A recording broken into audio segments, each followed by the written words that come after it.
నమస్కారం, వార్తలకు స్వాగతం. ముందుగా ముఖ్యాంశాలు చూద్దాం. పుతిన్ పర్యటన సందర్భంగా భారత్ రష్యాల మధ్య కుదిరిన కీలక ఒప్పందాలు, విద్య, వైద్యం, వలసలు, సముద్ర ఉత్పత్తులపై పరస్పర సహకారానికి అంగీకారం, రసాయనాలు, ఎరువులు, షిప్పింగ్ రంగాల్లో కలిసి పనిచేయాలనే నిర్ణయం. భారత్ రష్యా వాణిజ్య లక్ష్యం నిర్దేశిత సమయం కంటే ముందే $100 బిలియన్ దాటుతుందన్న మోదీ. ఎలక్ట్రానిక్ వాహనాల తయారీలో రష్యా భాగస్వామ్యంతో గ్లోబల్ లీడర్గా ఎదుగుతామని ధీమా. దేశవ్యాప్తంగా ఇండిగో విమాన సేవల్లో కొనసాగుతున్న ప్రతిష్టంభన, ఉన్నత స్థాయి విచారణకు ఆదేశించిన పౌర విమానయాన శాఖ, ప్రయాణికుల కోసం ప్రత్యేక కంట్రోల్ రూమ్ ఏర్పాటు చేసిన కేంద్ర ప్రభుత్వం. వరంగల్ జిల్లా నరసంపేటలో ప్రజాపాలన విజయోత్సవాల్లో పాల్గొన్న సీఎం రేవంత్ రెడ్డి. ఎన్నికల కోడ్ ముగిసిన వెంటనే 18 ఏళ్లు నిండిన ప్రతి మహిళకు ఇందిరమ్మ చీరలు ఇస్తామని హామీ. తెలంగాణ రైజింగ్ గ్లోబల్ సమ్మిట్పై ప్రత్యేక సందేశాన్ని పంపిన సోనియా గాంధీ. సదస్సుకు హాజరు కావాల్సిందిగా ప్రముఖులను ఆహ్వానిస్తున్న మంత్రులు. చంద్రబాబును ఆహ్వానించిన కోమటిరెడ్డి, హేమంత్ సోరెన్ను ఆహ్వానించిన భట్టి విక్రమార్క. ఆస్ట్రేలియాకు చెందిన డీకిన్ యూనివర్సిటీతో రాష్ట్ర ప్రభుత్వం కీలక ఒప్పందం. దేశంలోనే తొలిసారిగా ఏఐకి సంబంధించి ఎక్సలెన్స్ సెంటర్ ఏర్పాటు. అకాడమిక్ గ్రాడ్యుయేట్లకు ప్రపంచ స్థాయి నైపుణ్యాలు అందుతాయన్న మంత్రి శ్రీధర్ బాబు. భారత్ రష్యాల మధ్య వాణిజ్య లక్ష్యం $100 బిలియన్ చేరుకునేందుకు 2030 వరకు వేచి చూడాల్సిన అవసరం లేదని ప్రధానమంత్రి నరేంద్ర మోదీ అన్నారు. అనుకున్న సమయానికంటే ముందే లక్ష్యాన్ని చేరుకునేలా అడుగులు పడుతున్నాయని మోదీ పేర్కొన్నారు. ఇండియా రష్యా బిజినెస్ ఫోరంలో రష్యా అధ్యక్షుడు వ్లాదిమిర్ పుతిన్తో కలిసి ప్రధాని నరేంద్ర మోదీ మాట్లాడారు. సుంకాలతో పాటు నాన్ టారిఫ్ అడ్డంకులను అధిగమించి ఇరు దేశాల మధ్య వాణిజ్యాన్ని మరింతగా పెంచుకునే దిశగా కృషి చేస్తామని ప్రధాని అన్నారు. సంస్కరణలు, పనితీరు, పరివర్తన సూత్రాలుగా భారత్ 3వ అతిపెద్ద ఆర్థిక వ్యవస్థగా అవతరించే దిశగా అడుగులు వేస్తోందన్నారు. జీఎస్టీ తగ్గింపు, తదుపరి సంస్కరణల గురించి మోదీ మాట్లాడుతూ తమ ప్రభుత్వం తీసుకుంటున్న నిర్ణయాలు వ్యాపార సౌలభ్యాన్ని ప్రోత్సహిస్తాయన్నారు. ఎలక్ట్రిక్ వాహనాల తయారీలో భారత్ ఇప్పుడు గ్లోబల్ లీడర్గా ఎదుగుతోందని, రష్యా భాగస్వామ్యంతో ఈ లక్ష్యం మరింత త్వరగా నెరవేరుతుందన్నారు. ఎలక్ట్రిక్ వాహనాల రంగంలో రష్యాతో జాయింట్ వెంచర్ ఏర్పాటైతే భారత అవసరాలు తీరడంతో పాటు గ్లోబల్ సౌత్ లక్ష్యానికి మరింత బలం చేకూరుతుందని మోదీ పేర్కొన్నారు. భారతదేశం నుంచి విస్తృత శ్రేణి వస్తువులు, సేవల కొనుగోళ్లను పెంచడానికి రష్యన్ కంపెనీలు సిద్ధంగా ఉన్నాయని ప్రధానమంత్రి నరేంద్ర మోదీ పేర్కొన్నారు. రష్యా అధ్యక్షుడు పుతిన్ మాట్లాడుతూ భారత్ రష్యా స్నేహానికి చారిత్రక నేపథ్యం ఉందని, తన పర్యటన సందర్భంగా మోదీతో నిర్మాణాత్మక చర్చలు జరిగాయన్నారు. సాంకేతికత, వాణిజ్యం ప్రధాన అంశాలుగా చర్చలు జరిగాయని, ప్రపంచ సమస్యలపైన అభిప్రాయాలు పంచుకున్నామన్నారు. భారత్ రష్యాల మధ్య రవాణా అనుసంధానాన్ని పెంచడమే లక్ష్యమని పుతిన్ పేర్కొన్నారు. रिफॉर्म, परफॉर्म एंड ट्रांसफॉर्म, इस सिद्धांत पर चलते हुए भारत तेजी से विश्व की तीसरी सबसे बड़ी इकोनॉमी बनने की और आगे बढ़ रहा है. और 11 वर्षों की इस रिफॉर्म यात्रा में हम न थके हैं, हम न रुके हैं. हमारे संकल्प पहले से ज्यादा मजबूत हैं और हम लक्ष्य की दिशा में बड़े आत्मविश्वास के साथ बहुत तेज गति से आगे बढ़ रहे हैं. यह केवल एडमिनिस्ट्रेटिव रिफॉर्म नहीं, बल्कि माइंडसेट रिफॉर्म्स हैं. इन रिफॉर्म्स के पीछे एक ही संकल्प है, विकसित Bharat. Bharat affordable, efficient EVs, two wheelers और सीएनजी मोबिलिटी सॉल्यूशंस में आज ग्लोबल लीडर है. रूस एडवांस मटेरियल का बड़ा प्रोड्यूसर है. हम मिलकर ईवी मैन्युफैक्चरिंग, ऑटोमोटिव कंपोनेंट्स और शेयर्ड मोबिलिटी टेक इसमें साझेदारी कर सकते हैं. రష్యా అధ్యక్షుడు పుతిన్ భారత్ పర్యటనలో భాగంగా ఇరు దేశాల మధ్య పలు కీలక ఒప్పందాలు కుదిరాయి. భారత్ రష్యా మధ్య 10 అంతర్జాతీయ ఒప్పందాలు, 15కు పైగా వాణిజ్య సంబంధిత ఎంఓయూలపై సంతకాలయ్యాయి. ఇవి వ్యాపారం, రక్షణ, ఇంధన, సాంకేతిక రంగాల్లో సహకారాన్ని మరింత బలోపేతం చేయనున్నాయి. ఇవే కాకుండా సహకారం, వలస విధానం, వైద్య, ఆరోగ్యం, కెమికల్స్, ఫర్టిలైజర్స్ సరఫరా, సముద్ర ఆహార ఉత్పత్తులు, కార్మికుల షిప్పింగ్పై ఇరు దేశాలు ఒప్పందం కుదుర్చుకున్నాయి. ఈ ఒప్పందాలు ఇరు దేశాల అధినేతల సమక్షంలో జరిగాయి. కాగా ప్రసార భారతిలో Gazprom media holding broadcasting cooperation, Russia national media group, big Asia media group, TV news TV BRICS joint stock కంపెనీల అవగాహన ఒప్పందాలు చేసుకున్నాయి.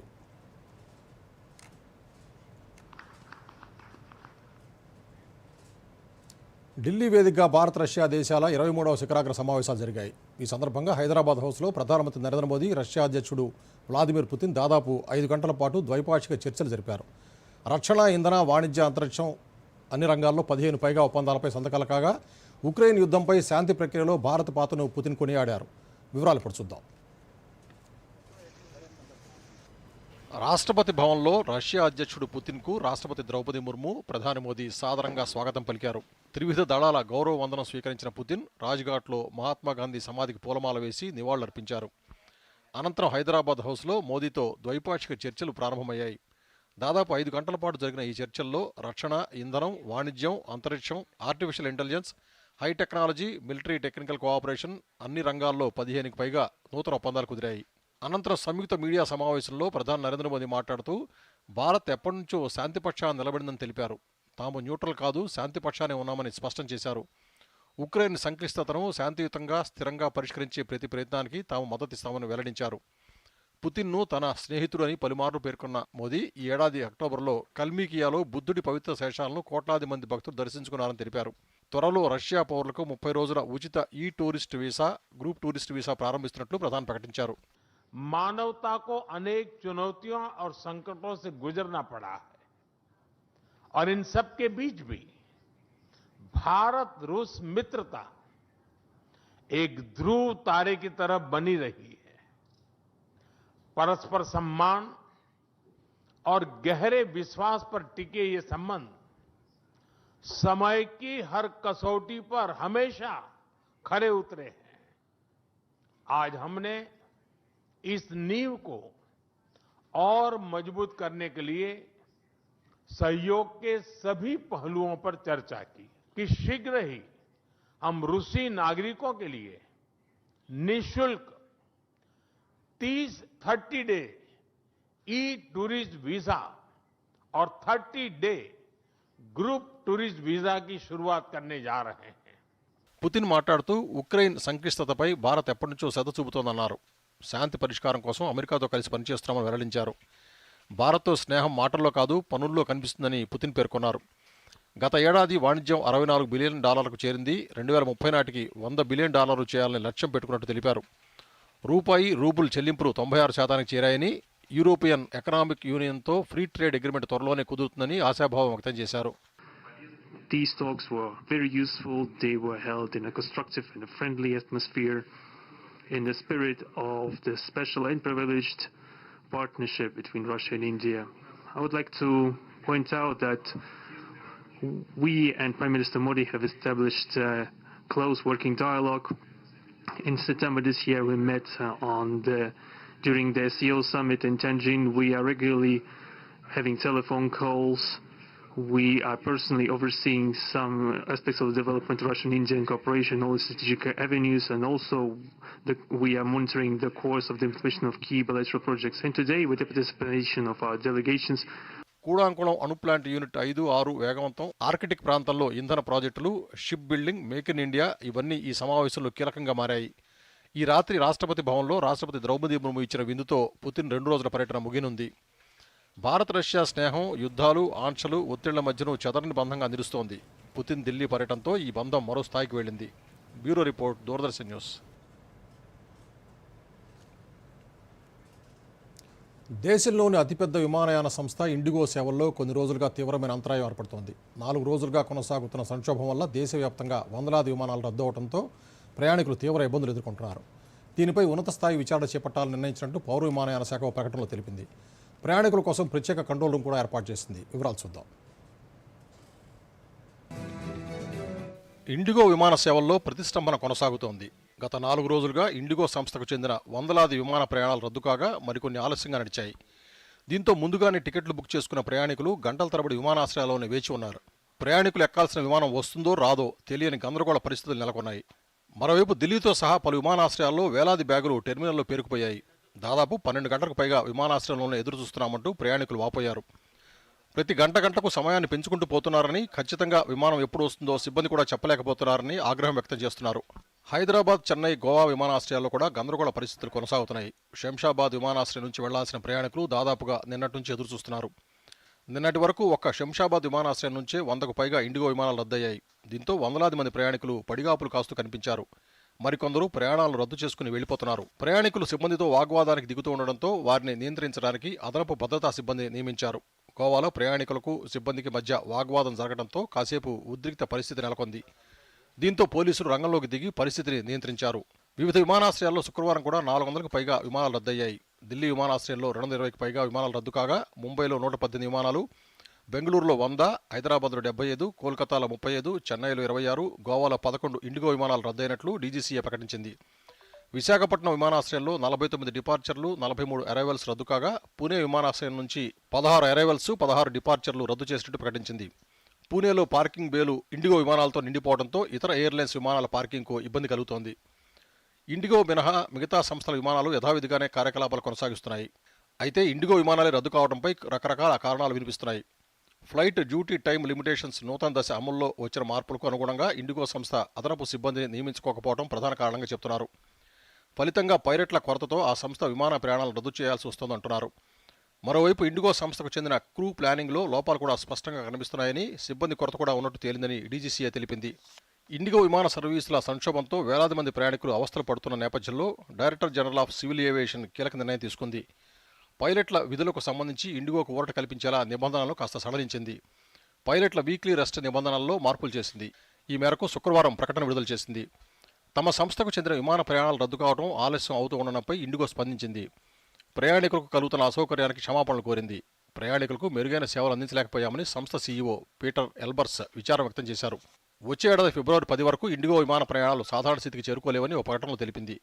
మరోవైపు ఈ నెల 8వ తేదీ నుంచి విమానాల సంఖ్యను కూడా తగ్గించనున్నట్టు తెలిపింది. ఇండిగో విమానాలు రద్దవుతూ ఉండడంతో మిగతా విమానాలను ఆశ్రయిస్తున్న ప్రయాణికుల సంఖ్య ఒక్కసారిగా పెరిగింది. దీంతో టికెట్ల ధరలు ఆకాశాన్ని అంటున్నాయని ప్రయాణికులు వాపోతున్నారు.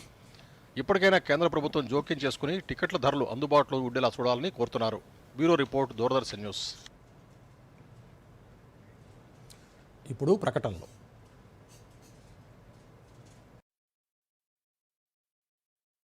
प्लेटफॉर्म नंबर 2 से चलने वाली सुपरफास्ट एक्सप्रेस के यात्रियों నేను ఇక్కడే ఉన్నా. మీకోసం కాదు దీనికోసం మొబైల్ ఛార్జ్ చేయాలి. బుర్రని చాట్ చేయి. ఇలా పబ్లిక్ పోర్ట్ నుండి ఫోన్ చార్జ్ చేశారంటే పర్సనల్ డేటా అయిపోతుంది పబ్లిక్. చూసావా? నానా ఆగండి, నేను పే చేస్తాను. సిగ్నల్ లేదు. ఇప్పుడు ఎలా మరి? ఉందిగా ఫ్రీ వైఫై. బుర్రని వాడు కాస్త. పేమెంట్స్ కోసం నో ఓపెన్ వైఫై. అంటే మోసాలకి చెప్పే బాయ్ బాయ్. ఆర్బీఐ అంటోంది చేయండి సరైన ఆరంభం, అవ్వండి ఫైనాన్షియలీ స్మార్ట్. మీ ప్రాపర్టీ అన్వేషణకు ఫుల్ స్టాప్ పెట్టండి. మీ కలలు నిజం చేసే ఫ్లాట్స్, విల్లాస్, ప్లాట్స్ ఇంకా ఎన్నో ప్రాపర్టీస్ కోసం SBI home loans mega property షోను డిసెంబర్ 19, 20, 21న హైటెక్స్ హైదరాబాద్ లో సందర్శించండి. ప్రవేశం ఉచితం. SBI, the banker to every Indian. Telangana చరిత్రలో కొత్త అధ్యాయం. 2 ఏళ్ల ప్రజాపాలన ప్రస్థానం. ప్రపంచంతో పోటీ పడేలా రాష్ట్ర ప్రగతి పరుగులు తీస్తోంది. గతంలో లేని విధంగా మౌలిక సదుపాయాలు, నవీన ఆలోచనలు, సరికొత్త ఆవిష్కరణలు, ఆధునిక పరిశ్రమలు. ఇప్పుడు తెలంగాణ అడుగులు ప్రపంచం వైపు కదిలాయి. ఇంతటి గొప్ప మార్పులకు నాంది పలికి కేంద్ర బిందువుగా నిలుస్తుంది భారత్ ఫ్యూచర్ సిటీ. దేశ భవిష్యత్తుకు ఆవిష్కరణల రాజధానిగా తెలంగాణ నిలుస్తుంది. విశ్వసనీయ కొత్త ప్రపంచ నగరం నిర్మాణమవుతోంది. డిసెంబర్ 8, 9 తేదీల్లో ఫ్యూచర్ సిటీ వేదికగా ప్రతి అడుగు భవిష్యత్తు వైపు. రండి, ఈ గ్లోబల్ సమిట్ లో మీరు భాగమవ్వండి. Telangana rising 2047. Come join the rise.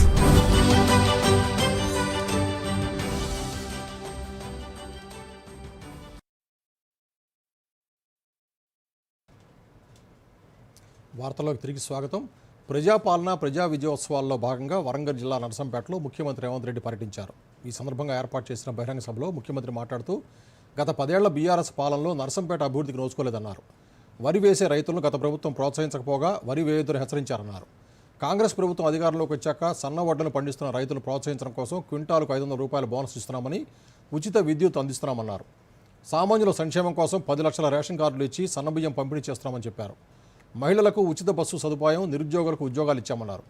ఎన్నికల కోడ్ ముగిసిన వెంటనే 18 ఏళ్లు నిండిన ప్రతి మహిళకు ఇందిరమ్మ చీరలు ఇస్తామని ముఖ్యమంత్రి ప్రకటించారు. గ్రామాల్లో ప్రతి మహిళకు చీరలు అందేలా చూసే బాధ్యత కొత్త సర్పంచులన్నారు.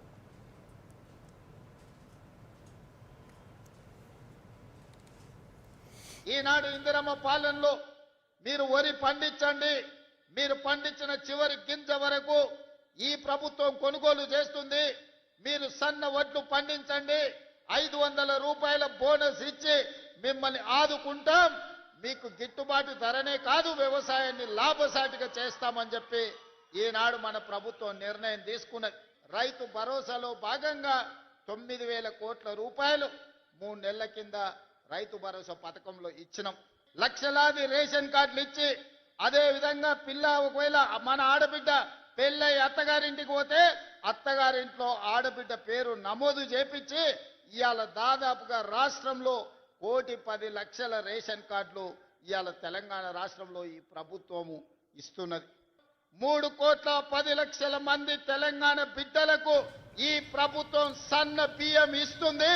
ప్రతి బిడ్డ ఇవాళ ప్రతి ఇంట్లో ప్రతి తల్లి తన కన్న బిడ్డకు ఇందిరమ్మ రాజ్యంలో ఇస్తున్న సన్న బియ్యంతో వండి బుక్కెడు పువ్వ తినిపిస్తుంది.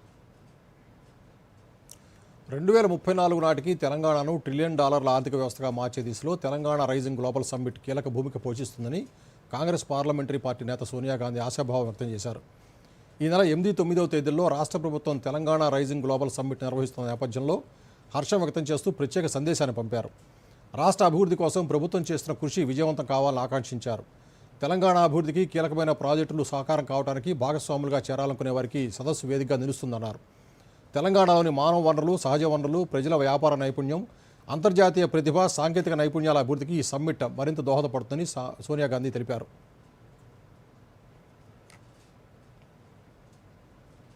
తెలంగాణ రైజింగ్ గ్లోబల్ సమ్మిట్కు ఆంధ్రప్రదేశ్ ముఖ్యమంత్రి చంద్రబాబు నాయుడును మంత్రి కోమటిరెడ్డి ఆహ్వానించారు. ఉండవల్లిలోని సీఎం క్యాంపు కార్యాలయంలో ఏపీ సీఎం చంద్రబాబును కలిసిన కోమటిరెడ్డి ఆహ్వాన పత్రికను అందజేశారు. ఈ సందర్భంగా కోమటిరెడ్డి మాట్లాడుతూ చంద్రబాబు విజన్కి తగ్గట్టు అమరావతి ఫ్యూచరిస్టిక్ క్యాపిటల్గా అభివృద్ధి చెందుతోందని ప్రశంసించారు. 2 రాష్ట్రాలు కలిసి ఉండాలని, ఇరు రాష్ట్రాల మధ్య స్నేహభావం కొనసాగాలని మంత్రి ఆకాంక్షించారు.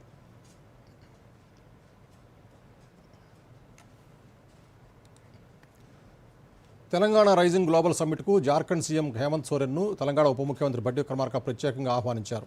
జార్ఖండ్ సీఎం నివాసంలో జరిగిన భేటీలో రాష్ట్ర ప్రభుత్వం ప్రత్యేకంగా రూపొందించిన గ్లోబల్ సమ్మిట్ ఆహ్వాన పత్రికను డిప్యూటీ సీఎం బట్టి విక్రమార్క హేమంత్ సోరెన్కు అందజేశారు.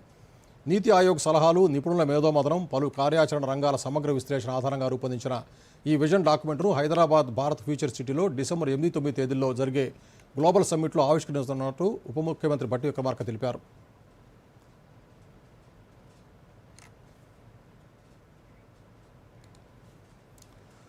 ఆస్ట్రేలియాకు చెందిన డీకిన్ యూనివర్సిటీ భాగస్వామ్యంతో రాష్ట్రంలో కృత్రిమ మేధకు సంబంధించిన సెంటర్ ఆఫ్ ఎక్సలెన్స్ను ఏర్పాటు చేయడానికి తెలంగాణ ప్రభుత్వం కీలక ఒప్పందం చేసుకుంది. దేశంలోని ఈ తరహా నైపుణ్య శిక్షణ కేంద్రం ఏర్పాటు కావడం ఇదే తొలిసారి. ఆస్ట్రేలియా అంతర్జాతీయ విద్యా మంత్రి జూలియన్ హిల్తో కలిసి సచివాలయంలో మీడియా సమావేశంలో ఐటీ పరిశ్రమల మంత్రి దుద్దిల శ్రీధరబాబు ఎంఓయూ వివరాలు వెల్లడించారు. ఫ్యూచర్ సిటీలో ఏర్పాటు చేయనున్న ఏఐ యూనివర్సిటీలో ఈ సెంటర్ ఆఫ్ ఎక్సలెన్స్ నెలకొల్పనున్నట్లు శ్రీధరబాబు తెలిపారు. డీకిన్ అప్లైడ్ ఆర్టిఫిషియల్ ఇన్స్టిట్యూట్ ఈ ఎక్సలెన్స్ సెంటర్ను రాష్ట్ర ప్రభుత్వంతో కలిసి నిర్వహిస్తుందన్నారు.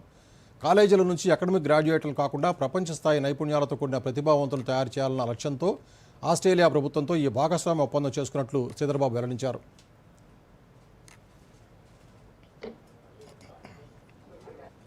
ఇక్కడ ఒక సెంటర్ ఆఫ్ ఎక్సలెన్స్ ను ఏఐకి సంబంధించి, ఆర్టిఫిషియల్ ఇంటెలిజెన్స్ రంగం సంబంధించి డీకెన్ యూనివర్సిటీతో మొట్టమొదటిసారి ఈ రోజు మనం పార్ట్నర్షిప్ చేయబోతా ఉన్నాం, కొలాబరేట్ చేయబోతా ఉన్నాం. ఒక సెంటర్ ఆఫ్ ఎక్సలెన్స్ ని వారికి సంబంధించి వారికి ఉన్న ప్రత్యేకతను, వారికి ఉన్న అనుభవాలను దృష్ట్యా ఇక్కడ పెట్టబోతా ఉన్నాం. అదేవిధంగా వారికి ఉన్న ప్రత్యేకతలో అప్లైడ్ ఆర్టిఫిషియల్ ఇంటెలిజెన్స్ ఇన్స్టిట్యూట్ అనేది గ్లోబల్ లెవెల్లో చాలా ప్రసిద్ధిగాంచింది. వారు రీసెర్చ్ కూడా చాలా సందర్భాల్లో హెల్త్ కేర్ కి సంబంధించి, సెక్యూరిటీకి సంబంధించి, ఉత్పాదనకు సంబంధించిన మ్యానుఫ్యాక్చరింగ్ అండ్ ఇండస్ట్రీలో కూడా స్మార్ట్ ఆటోమేషన్ అండ్ ఎఫిషియన్సీ పరంగా ముందుకు తీసుకెళ్లారు. మన తెలంగాణకు సంబంధించిన ఇన్నోవేషన్ సంబంధించిన ఈకో సిస్టమ్ కు తోడ్పాటు అవుతుందని మేము కోరాం. వారు కూడా మరి ఆసక్తి చూపెట్టి ఈరోజు గౌరవ మంత్రి గారు వచ్చారు.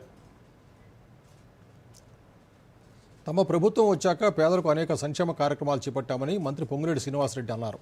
ఇందిరమ్మ ఇళ్ల అంశంపై నిర్వహించిన మీడియా సమావేశంలో ఆయన మాట్లాడుతూ అర్హులైన ప్రతి ఒక్కరికి ఇల్లు కేటాయించే బాధ్యత తీసుకున్నట్టు తెలిపారు. వచ్చే 3 ఏళ్లలో అర్బన్ ప్రాంతాల్లోనూ ఇందిరమ్మ ఇళ్లు మంజూరు చేస్తామన్నారు. ఇక్కడ G+3, G+4 విధానంలో నిర్మిస్తామని వెల్లడించారు. మధ్యతరగతి వర్గాలకు మంజూరయ్యేలా చర్యలు చేపట్టామని తెలిపారు. ప్రస్తుతం 3,82,000 ఇళ్ల నిర్మాణం జరుగుతోందని పొంగులేటి తెలిపారు.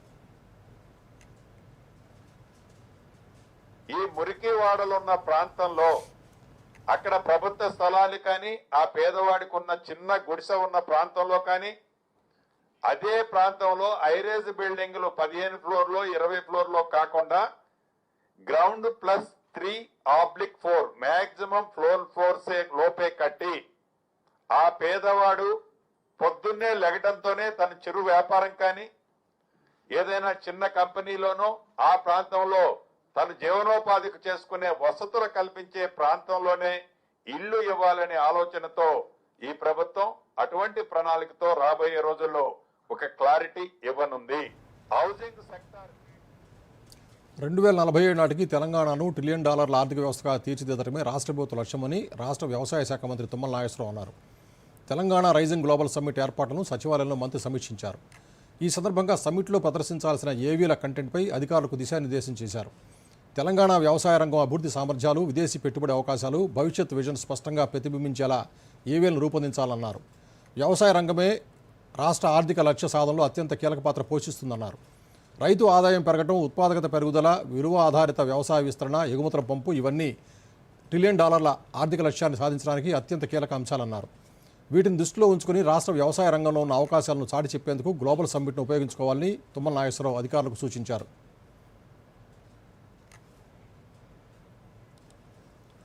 ములుగు జిల్లా ఏటూరు నాగారంలో కాంగ్రెస్ పార్టీ బలపరిచిన గుడ్ల శ్రీలత తరపున సీతక్క ప్రచారం చేశారు. అభ్యర్థిని భారీ మెజార్టీతో గెలిపించాలని కోరారు. ఈ సందర్భంగా మంత్రి మాట్లాడుతూ ఏటూరు నాగారంలో నిర్మిస్తున్న బస్సు డిపో పనులు పూర్తయితే 5 మండలాల ప్రజలకు రవాణా సౌకర్యం మెరుగుపడుతుందని తెలిపారు. రాష్ట్రంలో అధికారంలో ఉన్న పార్టీ అభ్యర్థికి ఓటు వేసి గెలిపిస్తే గ్రామం మరింత అభివృద్ధి చెందుతుందని అన్నారు. ఇప్పటికే జిల్లాలో 15 ఏకగ్రీవ సర్పంచ్ పదవులను కైవసం చేసుకున్నామని తెలిపారు. ఈరోజు వరకు 15 గ్రామ పంచాయతీలు ఇనాన్మస్గా మరి కాంగ్రెస్ పార్టీ అభ్యర్థులకు ఇవ్వడం జరిగింది. అలా సహకరించిన ప్రతి నాయకులకు పేరు పేరున నమస్కారాలు. ఈరోజు ఏటూరు నాగారం టౌన్ కూడా జనరల్ సీట్ వచ్చింది, జనరల్ మహిళ వచ్చింది. గుడ్ల శ్రీలతా దేవేందర్ గారికి మరి టికెట్ ఇవ్వడం జరిగింది. మా వార్డు మెంబర్లు కూడా అందరూ కూడా పేదింటి బిడ్డలే. ఏటూరు నాగారంలో మాస్ ఉంటారు. ఈ మాస్ అంతా కూడా ఖచ్చితంగా కత్తెర గుర్తుకు ఓటేసి గుడ్ల శ్రీలత గారిని గెలిపించడానికి సిద్ధంగా ఉన్నారు. తెలంగాణలో Hyderabad industrial lands transformation HILT పాలసీపై హైకోర్టు విచారణ చేపట్టింది. ఈ మేరకు కేంద్ర రాష్ట్ర ప్రభుత్వాలకు కౌంటర్ దాఖలు చేయాలని నోటీసులు జారీ చేసింది. ప్రజాశాంతి పార్టీ అధ్యక్షుడు కేఏ పాల్, పర్యావరణవేత్త పురుషోత్తం ఈ పాలసీపై కోర్టులో పిల్ దాఖలు చేశారు. 9,292 ఎకరాల భూ కేటాయింపు జీవో నిబంధనలు హెచ్ఎండిఏ చట్టానికి విరుద్ధమని ఆరోపించారు. ఈ భూ కేటాయింపుపై సిబిఐ లేదా ఈడీ దర్యాప్తు, రికార్డు రసీజ్, ఫోరెన్సిక్ ఆడిట్ చేయాలని కోరారు. ఈ పిల్పై నేడు విచారణ చేపట్టిన ధర్మాసనం కౌంటర్ దాఖలు చేయాలని ఆదేశించి తదుపరి విచారణ డిసెంబర్ 29కి వాయిదా వేసింది.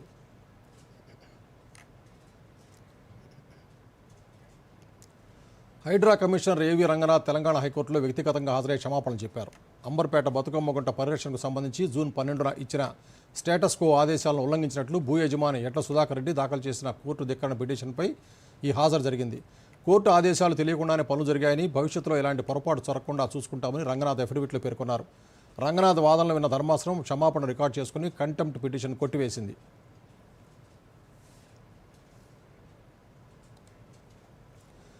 గ్రామ పంచాయతీ ఎన్నికల్లో 3వ విడత నామినేషన్ల పర్వం పూర్తయింది. నల్గొండ జిల్లాలోని 33 మండలాల్లో మొత్తం 86 సర్పంచ్ స్థానాలు, 7,494 వార్డు మెంబర్ల స్థానాలకు పోటీలు జరగనున్నాయి. తొలి విడత ఎన్నికలు జరిగే చండూరు రెవెన్యూ డివిజన్ పరిధిలో 11 గ్రామాల్లో సర్పంచులు, 22 మంది ఉప సర్పంచులు, 350 వార్డు మెంబర్లను ఏకగ్రీవంగా ఎన్నుకున్నారని కలెక్టర్ ఇలా త్రిపాఠి తెలిపారు. ఏకగ్రీవంగా ఎన్నికైనప్పటికీ ఎన్నికల కోడ్ ముగిసే వరకు ఎన్నికల నియమావళి వర్తిస్తుందని తెలిపారు. ఎన్నికలు ప్రశాంత వాతావరణంలో నిర్వహించేందుకు అన్ని ఏర్పాట్లు చేస్తున్నామని అంటున్న కలెక్టర్ ఇలా త్రిపాఠితో మా ప్రతినిధి మంజుల ఫేస్ టు ఫేస్. రాష్ట్రంలోనే అత్యధిక మండలాలు, గ్రామ పంచాయతీలు కలిగిన జిల్లా నల్గొండ జిల్లా. ఈ జిల్లాలో ప్రజలకు సామాజిక చైతన్యము, రాజకీయ చైతన్యం కూడా ఎక్కువగానే ఉంటుంది. ఇక్కడ ఏ ఎన్నికలు వచ్చినా సరే ప్రజలు అప్రమత్తంగా ఉంటారు. ఇలాంటి జిల్లాలో కలెక్టర్ ఇలా త్రిపాఠి గారు ఎలాంటి చర్యలు తీసుకున్నారు, పంచాయతీ ఎన్నికలకు సంబంధించి ఎలా కొనసాగుతుంది అడిగి తెలుసుకుందాం. సో ఇప్పుడు మన నల్గొండ జిల్లాలో మీరు చెప్పినట్లు అతిపెద్ద జిల్లా, ఆల్మోస్ట్ 866 గ్రామ పంచాయతీలు ఉన్న జిల్లా. అండ్ మేము 3 విడతలో ఈ పంచాయతీ ఎలక్షన్ నిర్వహిస్తాము.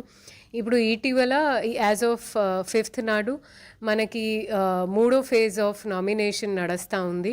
నల్గొండ చెండూరు రెవెన్యూ డివిజన్లో ఆల్మోస్ట్ 11 బాడీస్ అయితే టోటల్గా యునానిమస్ అయినాయి. సో దాంట్లో మేము నెక్స్ట్ ప్రక్రియ జిల్లా ఎన్నికల అధికారిగా మేము దానికి ఒక ఎన్ఓసి, ఒక ధృవీకరణ కూడా నిన్న జారీ చేయడం జరిగింది. తర్వాత ఇలాంటివి బాడీస్లో ఉప సర్పంచ్ కూడా ఎన్నిక చేయడం జరిగింది. అదేవిధంగా మాకు ఆల్మోస్ట్ 22 గ్రామ పంచాయతీలో సర్పంచెస్ యునానిమస్గా అయినాయి. అండ్ ఆల్మోస్ట్ 350 వరకు వార్డ్స్ కూడా యునానిమస్గా నమోదైనాయి. ప్రతి ఒక్క మండల్ కేంద్రంలో ఒక ఫ్లయింగ్ స్క్వాడ్ టీమ్ని ఏర్పాటు చేయడం జరిగింది. 33 మండలాల్లో అవి నడుస్తూ ఉన్నాయి. సెకండ్ ఇష్యూ, మనకి ఆల్మోస్ట్ ఒక 10,000 మంది సిబ్బందిని కూడా దీంట్లో ఎలక్షన్ డ్యూటీ వేయడం జరిగింది. ఆ నామినేషన్స్ దాఖలు చేసిన తర్వాత స్క్రూటినీ, అదేవిధంగా విత్డ్రాల్ కూడా చాలా సాఫీగా Miryalaguda revenue division, Nalgonda Chandur revenue డివిజన్లో జరిగింది. ఎక్కడ కూడా మాకు ఏదైనా చిన్న ఎంసీసీ ఉల్లంఘన జరుగుతున్నాయి అనేది మా దృష్టికి రాగానే పిడిఓని ఎంసీసీ నోడల్ ఇన్ఛార్జ్గా పెట్టడం జరిగింది. వాళ్ళు వెంటనే రంగంకి దిగి దాన్ని సరి చేస్తున్నారు. త్రిపురాల మండలం పేరూరు గ్రామంలో ఎవరు కూడా ముందుకు రాలేదు, వాళ్ళ రిజర్వేషన్ తేడా ఉందని చెప్పేసి హైకోర్టు దాకా వెళ్ళారు. ఆ గ్రామానికి పరిస్థితి ఏంటి? మళ్ళీ వాళ్ళకి ఎలక్షన్స్ నిర్వహించే అవకాశం ఉంటుంది? మన తెలంగాణలో ఆల్మోస్ట్ 10-11 ఇలా జీపీస్ ఉన్నాయి. దాని మీద కమిషనర్ పంచాయతీరాజ్ మేడం గారు, ఎస్సీసీ వాళ్ళు సమన్వయంతో ఏదో ఒక నిర్ణయంకి చేరుకుంటారు. ఎంతమంది అంటే సిబ్బంది రిప్లై అవుతున్నారు? రేపు 11వ తారీఖు మనకు మొదటి విడత జరగబోతుంది కదా, ఎలాంటి? సో మేము మొత్తం జిల్లా అధికారి యంత్రాంగాన్ని దీనికి కేటాయించడం జరిగింది. ఫేజ్ 1 ఓటింగ్ దిశగా మేము 10 తారీఖు డిస్పాచ్ చేస్తాము, డిస్ట్రిబ్యూషన్ చేస్తాము. ప్రతి ఒక్క మండల్ హెడ్ క్వార్టర్లో దాన్ని ఏర్పాటు చేస్తాము. అక్కడ పోలీస్ డిపార్ట్మెంట్తో కూడా సమన్వయం చేస్తూ, రవాణా శాఖతో సమన్వయం చేస్తూ, అక్కడ పార్కింగ్ కానివ్వండి, శాంతి భద్రత కానివ్వండి, దాన్ని మొత్తం ఒక పరిపూర్ణమైన వ్యవస్థ. సో కాబట్టి ప్రతి ఒక్క రెవెన్యూ డివిజన్కి ఆర్డీఓస్ని ప్లస్ మాకు జిల్లా అంతా చూసేది అడిషనల్ కలెక్టర్, లోకల్ బాడీస్ని కూడా నియమించడం జరిగింది. అదండి, నల్గొండ జిల్లాలో పంచాయతీ ఎలక్షన్స్కి సంబంధించి ఏర్పాట్లు అయితే అన్ని పూర్తయ్యాయని, అన్ని చోట్ల కూడా సామరస్యంగా కొనసాగుతుందని చెప్పి కలెక్టర్ చెప్తున్నారు. నల్గొండ నుంచి మంజుల, దూరదర్శన్. మల్కాజిగిరి నియోజకవర్గ సమస్యలను బీజేపీ ఎంపీ ఈటల రాజేందర్ లోక్సభలో ప్రస్తావించారు. రాష్ట్ర రాజధాని హైదరాబాద్లో డంపింగ్ యార్డు సమస్యలను సభ దృష్టికి తీసుకొచ్చారు. నియోజకవర్గంలో డంపింగ్ యార్డుల వల్ల ప్రజలు తీవ్ర అనారోగ్యానికి గురవుతున్నారని ఈటల రాజేందర్ ఆవేదన వ్యక్తం చేశారు. ఈ సమస్యను పరిష్కారం చేసే దిశగా చర్యలు తీసుకోవాలని కేంద్రాన్ని కోరారు. अध्यक्ष महोदय, मैं मलकाजिरी पार्लियामेंट क्षेत्र से आता हूँ, विच इज़ नॉर्थ हैदराबाद. अध्यक्ष महोदय, वहाँ पे वोटर्स ही है 40 lakhs, वहाँ पे पॉपुलेशन है 70 lakhs. वहाँ पे 40 साल पहले वहाँ पे एक डंपिंग यार्ड शुरू किया था. जब 1 गाड़ी 2 गाड़ी आता था, आज 10,000 टन जो वेस्ट एक ही जगह पे इकट्ठा हो रहा है.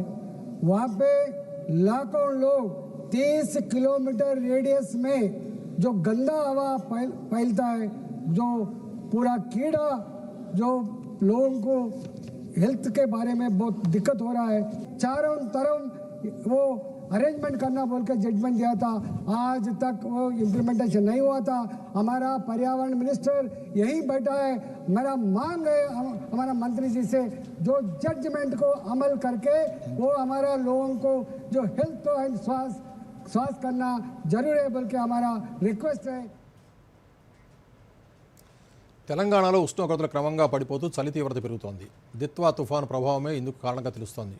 రానున్న 4 రోజుల్లో చలి తీవ్రత మరింత పెరిగే అవకాశం ఉన్నట్లు హైదరాబాద్ వాతావరణ కేంద్రం తెలిపింది. బంగాళాఖాతంలో అల్పపీడనం బలహీనపడటం వల్ల ఈ రోజు రేపు అక్కడక్కడ తేలికపాటి వర్షాలు కురుస్తాయని అంచనా వేసింది. అలాగే ఈ నెల 9న మరోసారి వర్ష సూచన కనిపిస్తోందని పేర్కొంది. దీంతో రాష్ట్రంలో ఉష్ణోగ్రత స్థాయిలు మరింత క్షీణించనున్నాయి. దిత్వా తుఫాను తర్వాత రాష్ట్రంలో వాతావరణ పరిస్థితులు పూర్తిగా మారిపోయాయి. పగటి వేళ ఆకాశం పాక్షికంగా మేఘావృతమై ఉంటుండగా రాత్రి వేళలో ఉష్ణోగ్రతలు 18 డిగ్రీల సెంటీగ్రేడ్ కంటే తక్కువగా నమోదవుతున్నాయి. ఇక రాష్ట్రంలో ఈశాన్య గాలులు చురుగ్గా వీస్తూ ఉండడంతో ఇప్పటికే ఉష్ణోగ్రతలు కనిష్ట స్థాయికి పడిపోగా చలి విపరీతంగా పెరిగింది. 4 రోజుల పాటు ఇవే పరిస్థితులు ఉంటాయని వాతావరణ శాఖ అధికారులు పేర్కొన్నారు.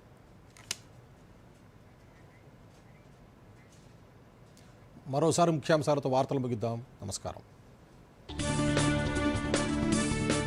పుతిన్ పర్యటన సందర్భంగా భారత్ రష్యాల మధ్య కుదిరిన కీలక ఒప్పందాలు, విద్య, వైద్యం, వలసలు, సముద్ర ఉత్పత్తులపై పరస్పర సహకారానికి అంగీకారం, రసాయనాలు, ఎరువులు, షిప్పింగ్ రంగాల్లో కలిసి పనిచేయాలనే నిర్ణయం.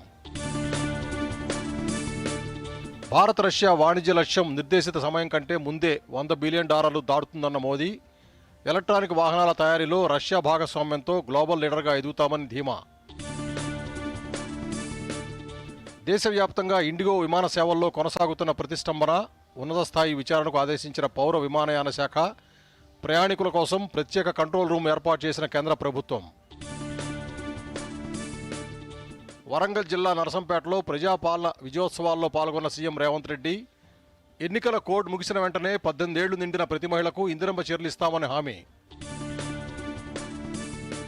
తెలంగాణ రైజింగ్ గ్లోబల్ సమ్మిట్పై ప్రత్యేక సందేశాన్ని పంపిన సోనియా గాంధీ, సదస్సుకు హాజరు కావాల్సిందిగా ప్రముఖులను ఆహ్వానిస్తున్న మంత్రులు, చంద్రబాబును ఆహ్వానించిన కోమటిరెడ్డి, హేమంత్ సోరెన్ను ఆహ్వానించిన బట్టి విక్రమార్క. ఆస్ట్రేలియాకు చెందిన డీకిన్ యూనివర్సిటీతో రాష్ట్ర ప్రభుత్వం కీలక ఒప్పందం, దేశంలోనే తొలిసారిగా ఏఐకి సంబంధించి ఎక్సలెన్స్ సెంటర్ ఏర్పాటు, అకాడమిక్ గ్రాడ్యుయేట్లకు ప్రపంచ స్థాయి నైపుణ్యాలు అందుతాయన్న మంత్రి శ్రీధర్ బాబు. ఇప్పుడు వార్తలు ఎక్కడైనా ఎప్పుడైనా DD న్యూస్ ఇప్పుడు మీ చేతిలో. దూరదర్శన్ యాదగిరి వార్తలు డిజిటల్ ప్లాట్ఫామ్స్ లో చూడండి. యూట్యూబ్, ఫేస్బుక్, ఇన్స్టాగ్రామ్, ఎక్స్ మరియు వేవ్స్ లో ఫాలో అవ్వండి, లైక్ చేయండి, షేర్ చేయండి.